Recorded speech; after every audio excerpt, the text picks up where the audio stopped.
എന്റെ അമ്മേ.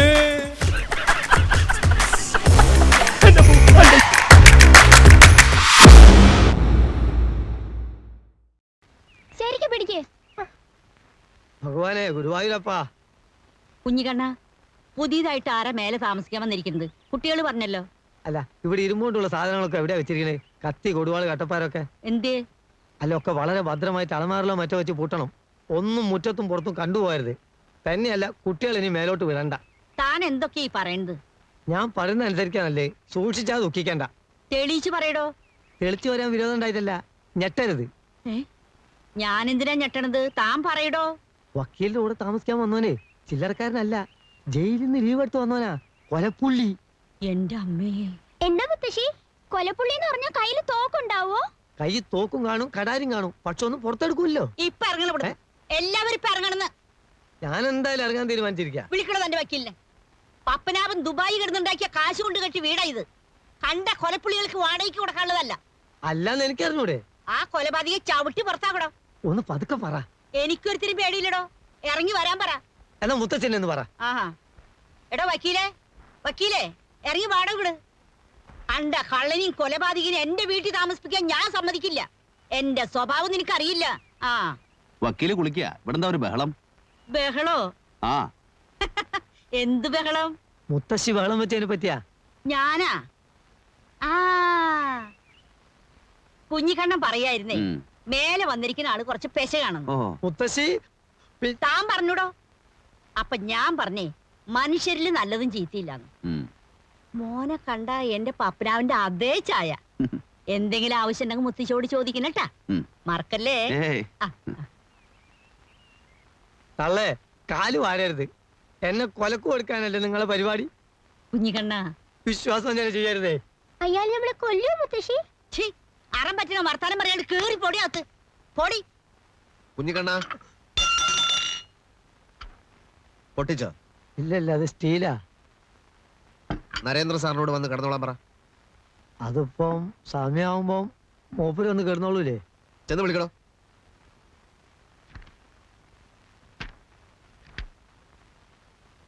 വക്കീലൂടി വരാച്ചാ നമുക്ക് രണ്ടാൾക്കും ഒന്നിച്ചെന്ന് വിളിക്കായിരുന്നു. ഞാൻ മാത്രം മതിയോ? അയലോക്കത്ത് 5-6 ആളെയും കൂടി വിളിച്ചു.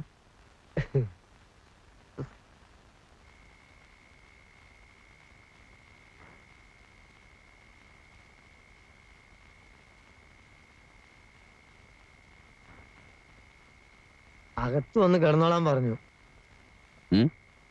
ഞാനല്ല, മൂപ്പരാ പറഞ്ഞേ. കുറച്ച് കഴിയട്ടെ. മതി മതി മതി. എന്താ ഉറക്കം വരുന്നില്ലേ? ഇല്ല. അകത്ത് നല്ല ചൂടാ. ഇവിടെ കുറച്ച് കാറ്റെങ്കിലും ഉണ്ട്. ഒരു AC ഫിറ്റ് ചെയ്യണം. ഫിറ്റ് ചെയ്യാം, കേസുകളൊക്കെ ഉണ്ട്.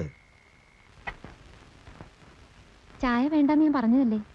അങ്ങനെയുള്ള ഭംഗി വാക്കുകളൊന്നും ശ്രദ്ധിക്കരുതെന്ന് നെന്മാറ വലിയ വക്കീൽ എന്നെ പഠിപ്പിച്ചിട്ടുണ്ട്. ഞാനിവിടുത്തെ വേലക്കാരനൊന്നല്ല, അങ്ങനെ തെറ്റിദ്ധരിക്കണ്ട. അടുത്ത ബന്ധുവാ. സദാനന്ദനെ നിയന്ത്രിക്കാനാ ഞാനിവിടെ നിൽക്കുന്നത്. ഏത് സദാനന്ദൻ? PS നെന്മാറ, ചെറിയ വക്കീല്. അവൻ എന്നെ ഭയങ്കര പേടിയാ. എന്നോട് ചോദിക്കാതെ ഈ പടി കിടക്കൂല. ഇപ്പൊ എവിടേക്കാ പടി കടന്നു പോയത്? ഇപ്പൊ പടി കടന്നു പോയത് സ്ഥലം ഞാൻ ചോദിച്ചില്ല. ആ കൊലപ്പുള്ളിയായിട്ടുള്ള എല്ലാ ഇടപാടും ഞാൻ നിർത്തും. കേസ് ബാധിക്കേ, ജയിക്കേ, തോക്കേ, എന്ത് വേണമെങ്കിലും ആയിക്കോട്ടെ. ഒരു കൊലപ്പുള്ളി എങ്ങനെ കൂടെ കൊണ്ടു നടക്കാന്ന് പറഞ്ഞാൽ? അയാൾ അവാർഡ് വാങ്ങിച്ചൊരു സാഹിത്യകാരനാ. എന്താ അവാർഡ്? ഒരു കൊലപ്പുള്ളി എപ്പോഴും കൊലപ്പുള്ളി തന്നെ. അപ്പൊ പറഞ്ഞു മനസ്സിലായില്ലേ, പുള്ളിയുള്ള കൊല പഴുപ്പിക്കാൻ പറ്റില്ല. ഞാൻ ഈ പുള്ളി കൊല മറ്റേ കാത്തിരിക്കാൻ തുടങ്ങിയിട്ട് നേരത്രയായി. ഇരുന്നിരുന്ന് അഭിമുഖത്തിനുള്ള മൂഡ് പോയി. മൂഡ് എനിക്കും ഇല്ല. മൂടില്ലാത്ത രണ്ടുപേരും സംസാരിച്ചാൽ നല്ല മൂടായിരിക്കും. അതാണ് അതിന്റെ സയൻസ്. അല്ലേലും സംസാരിച്ചേ ഒക്കൂ. എനിക്ക് ഒരുപാട് കാര്യങ്ങൾ അറിയാനുണ്ട്. എനിക്കൊന്നും പറയാനില്ല. ഒരു വെറും ജേർണലിസ്റ്റ് ആയിട്ട് എന്നെ കാണരുത്. ഒരു ആസ്വാദകയുടെ ആകാംക്ഷ. ഇനിയും അത് അടക്കി വെക്കാൻ എന്നെ കൊണ്ട് സാധിക്കില്ല.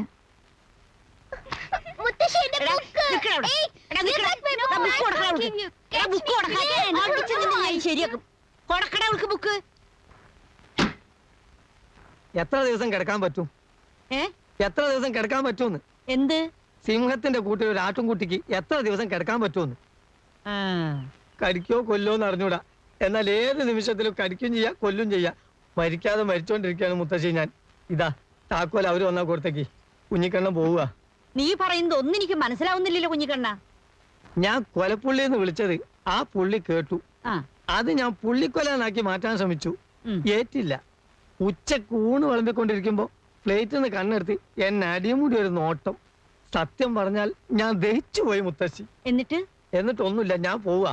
എനിക്ക് ഇവിടുത്തെ കാര്യങ്ങൾ വലിയ വക്കീലിനോട് ചെന്ന് പറയണം. ഞാനാണോ വലുത് അല്ല കൊലപ്പുള്ളിയാണോ വലുതെന്ന് അങ്ങോട്ട് തീരുമാനിക്കട്ടെ. നീ പോയ എനിക്ക് ധൈര്യത്തിന് ആരുമില്ല കുഞ്ഞിക്കണ്ണ. എനിക്കതൊന്നും നോക്കേണ്ട കാര്യമല്ല. എനിക്ക് തൽക്കാലം എന്റെ ജീവനാ വലുത്. ഓ, നീ വന്നു അല്ലേ? എന്റെ പ്രാർത്ഥന ദൈവം കേട്ടു. എന്ത് പ്രാർത്ഥന?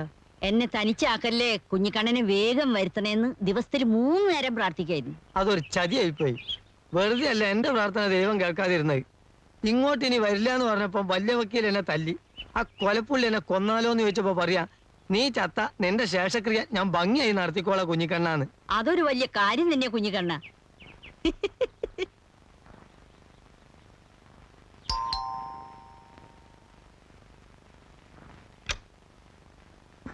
ആ ഒന്നും മിണ്ടാതെയും പറയാതെ എങ്ങോട്ടാ പോയത്? ഉച്ചിപ്പുറത്ത് നാണുമ്മാന്റെ ചാത്തം. പോകുന്ന വഴിക്ക് തോണി മറിഞ്ഞു, വരുന്ന വഴിക്ക് ബസ് അപകടം. ബാക്കിയുള്ളവന്റെ തലവിധി അല്ലാണ്ട് എന്ത് പറയാൻ. വാ. വക്കീലേ, വക്കീലേ. വക്കീലിനെ ഇന്നലെ രാത്രി മുതൽ കാണാനില്ല. അയ്യോ, കാണാനില്ലെന്നോ? നിങ്ങൾ അറിയണ്ട അങ്ങേരെ എവിടെ പോവാൻ. ഞങ്ങൾ ഇന്നലെ രാത്രി ഒരുമിച്ച് പുറത്തിറങ്ങിയതാ. തിരിച്ചു വന്നപ്പോ വക്കീലിനെ കാണാനില്ല. ഈശ്വര, വക്കീലിനെ തട്ടിക്കഴിഞ്ഞു. കുടിക്കാൻ എന്തെങ്കിലും എടുക്കട്ടെ.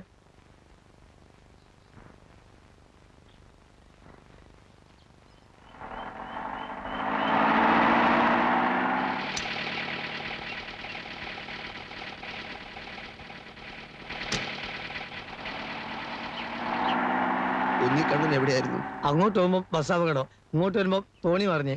നാണുമാമന്റെ ചാത്തേ കുച്ചിപ്പുറത്ത്.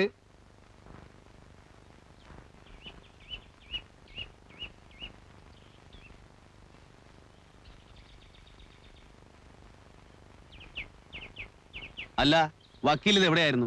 ഇന്നലെ ആ ഏരിയ മുഴുവൻ ഞാൻ അരിച്ചു പെറുക്കിയല്ലോ. കുഞ്ഞിക്കണ്ണ, ഉം. കുറച്ച് എണ്ണയും കുഴമ്പൊക്കെ എടുത്തു വെക്ക്. വെള്ളവും ചൂടാക്കിക്കോ, ഒന്ന് കുളിക്കണം. ചെല് ചെല് ചെല്. ആരാണ് ബെൻ എന്ന് ഞാൻ വെളിപ്പെടുത്താൻ പോവുക. അത് വേണ്ട. വേണ്ടെന്ന് പറഞ്ഞാൽ എനിക്കൊരു സൗകര്യം വേണ്ടേ? ഞാൻ തന്നെ PRO അല്ല. I am a leading criminal lawyer with roaring practice. ഞാൻ എഴുതി വെച്ചത് കൊണ്ടുപോയി പ്രസിദ്ധീകരിച്ചത് സ്വന്തം ഇഷ്ടത്തിനല്ലേ? അനുഭവിച്ചോ? എന്റെ ഇഷ്ടത്തിനല്ല, ആ ജയിൽ വാർഡനാ മുൻകൈ എടുത്തത്.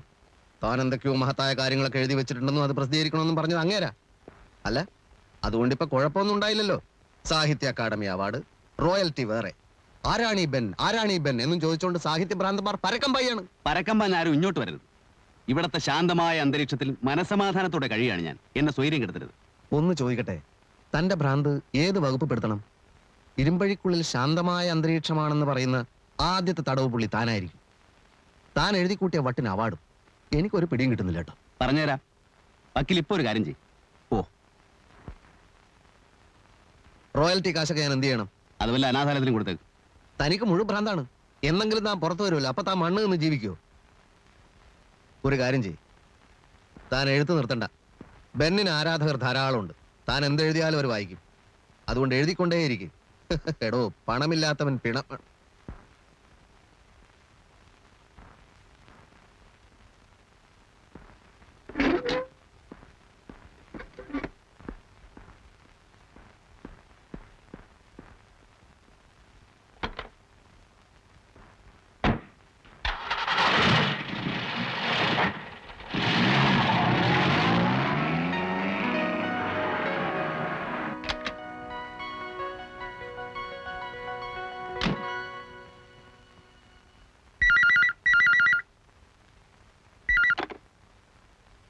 Advocate PS Nenmara here.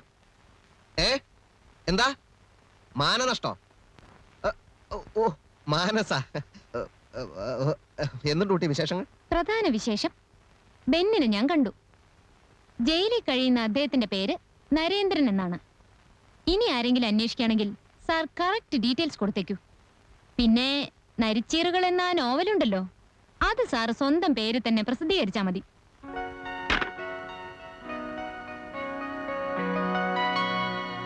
ആ വക്കീലിന് ഞാനൊരു ഡോസ് കൊടുത്തു.